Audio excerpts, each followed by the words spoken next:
గాజుల రామానికి సంబంధించిన survey number 335 ఈ మధ్యల చెరువు అని ఇది ఒకటి ఉంది. ఈ మధ్యల చెరువు ఏదైతుందో ఇరిగేషన్ వాళ్ళు 2017లో నోటిఫై చేస్తూ ఈ చెరువుని చేయడం జరిగింది. ఇది 11.73 ఎకర్స్గా గుర్తించడం జరిగింది. కానీ తర్వాత కాలక్రమేణా ఇప్పుడు ఏదైతే 2024లో ఏదైతే 24/7 ఏదైతే 3 ఎకరాల 28 గుంటలు చెరువు ఉన్నట్టుగా చూపించారు. మరి 11.73 ఎకర్స్ ఉన్న చెరువు మళ్ళీ ఏ విధంగా 3 ఎకరాల 28 గుంటలకు వచ్చిందో అధికారులు చెప్పాలి. అదేవిధంగా ఏదైతుందో ఈ చెరువుకు సంబంధించిన మిగతా స్థలం ప్రైవేట్ స్థలం అని ఈరోజు కొత్తగా చెప్తున్నారు. ఆ ప్రైవేట్ స్థలం సంబంధించిన ప్రోబిటర్ లిస్టులో కూడా లేని పరిస్థితి.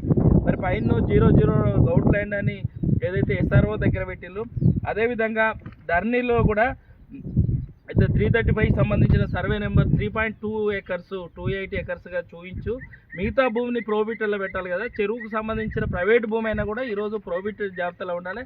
ఏదైతే 11 ఎకరాల 11.73 ఎకర్స్ ఉండాల్సిన చెరువులో ఈరోజు ఆక్రమణలో వచ్చేసి మొత్తం డంపింగ్ చేస్తూ ఈరోజు చెరువును మొత్తం పూడ్చివేస్తూ వాళ్ళకు అనుకూలంగా ఏదైతే ప్రోబిటెడ్ జాబితాలోకి వెళ్ళి చెరువు శిఖాన్ని ప్రభుత్వ భూమిని ప్రైవేట్గా మార్చుకొని ప్రైవేటు భూమిని మొత్తం చెరువు నోటిఫికేషన్ నుండి కూడా తీసివేయించిన ప్రోబిటెడ్ జాబితాలకు వెళ్ళి ఈ విధంగా అక్రమార్కులు చేస్తుంటే 11.5 దాదాపు 12 ఎకరాలు ఉండాల్సిన చెరువు ఇప్పుడు 3.5 ఎకరాలకు వచ్చిందంటే కబ్జాదారులు ఏ విధంగా చేస్తున్నారో మనం ఆలోచించవచ్చు. అదేవిధంగా కబ్జాదారులకు ఇక్కడ స్థానికంగా ఉన్న ప్రజాప్రతినిధులు, ఇక్కడ స్థానిక గతంలో పనిచేసిన MRO సంజీవరావు పూర్తి సహాయ సహకారాలు అందించడం వల్లే ఈరోజు 11.5 ఎకరాల చెరువు ఈరోజు 3.5 ఎకరాలకు వచ్చింది. దీనిపైన ఇప్పటికి కూడా గత 1 వీక్గా దీనిపైన చర్చ జరుగుతున్న రెవెన్యూ ఇరిగేషన్ అధికారులు ఈరోజు కూడా చర్యలు తీసుకోలేదు.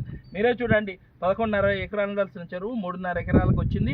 ఇక్కడ నా BRS పార్టీ ప్రజాప్రతినిధులు, గతంలో పనిచేసిన సంజీవరావు ఏదైతే ఈ ల్యాండ్ గ్రాబింగ్ సంబంధించిన మొత్తంలో ఏవైతే జానకి రామయ్య తర్వాత వారి నుండి కొనుగోలు చేసిన వీరిపైన పూర్తి స్థాయిలో చర్యలు జరిపి చెరువును పరిరక్షించాలని మేము ప్రభుత్వాన్ని కోరుతున్నాం.